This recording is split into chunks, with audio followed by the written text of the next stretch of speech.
world, immigrants who combined a sense of unity as Jews with sharply different appearances and cultural backgrounds. I had quickly become fascinated by the idealism of the young Israelis I met, and their sense of living simultaneously in the present and in ancient history. So 2 days before we were supposed to return to New York, I had announced to my mother that I wanted to stay in Israel, learn Hebrew, enter an Israeli school, and complete my senior year of high school there.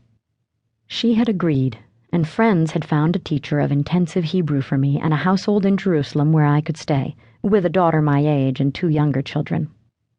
I had promised my mother that if war broke out, I would return to the United States. But when the Suez campaign began, I cabled her my wish to stay and finish, and again she agreed. I had taken on the most challenging intellectual effort of my life, and declared my independence. I was competent by then in Hebrew. The school year had begun, and I had moved on and rented a room on my own. Most of my classmates belonged to youth movements, so after the fighting was over, I joined a large group from several cities on a trip into Sinai during the Hanukkah vacation. The main portion of the trip was a 3-day hike, away from the trucks on which we would carry all our own food and water, the kind of challenge that was familiar to members of the youth movements and totally new for me.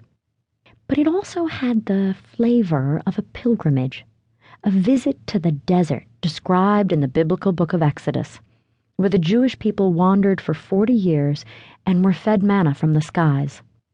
By the time we went, it was clear that Israel would soon withdraw from its brief occupation of the Sinai Peninsula and return it to Egypt, so this seemed to my companions to be a single chance in a lifetime.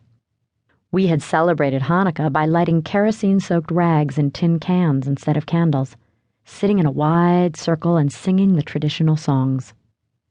Before we set out, we had been warned that the trek would be grueling, and that anyone who was not strong enough would have to be carried out.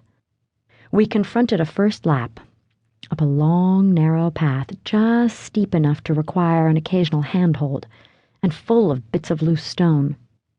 3/4 of the way up, I realized how badly prepared I was.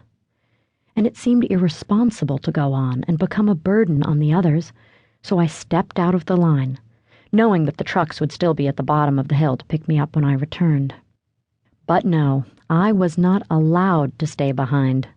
Enthusiastic comrades took my backpack and sleeping bag and pulled me into the line without so much as a canteen to carry, assuring me that unburdened I would be fine, that they were happy to share the load. For 2 days I managed, but just barely, dozing on the rocky ground at every rest stop. It was in the afternoon of the 3rd day, on our way to a kibbutz where we would spend the night, that I collapsed. The next day, when the trek resumed and I was somewhat rested and still unburdened, someone asked if I would carry his camera and step out of the line from time to time to take a photograph of the group. I felt absurdly honored to be given a task I could do, the privilege of making a contribution, and found myself reflecting on the contrast between the ethos of mutual help that was fostered by the youth movement and my American emphasis on independence, on not being a burden on others. Half of me was euphoric and full of love for my comrades.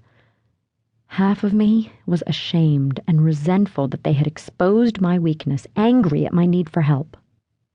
Today, as I read the literature on aging, this story has a new meaning.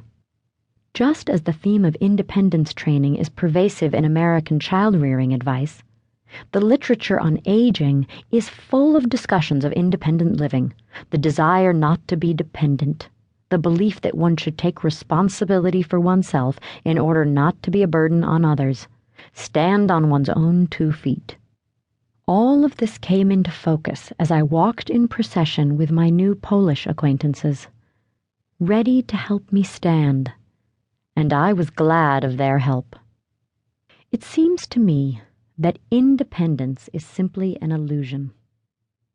Certainly, it is an advance when a toddler can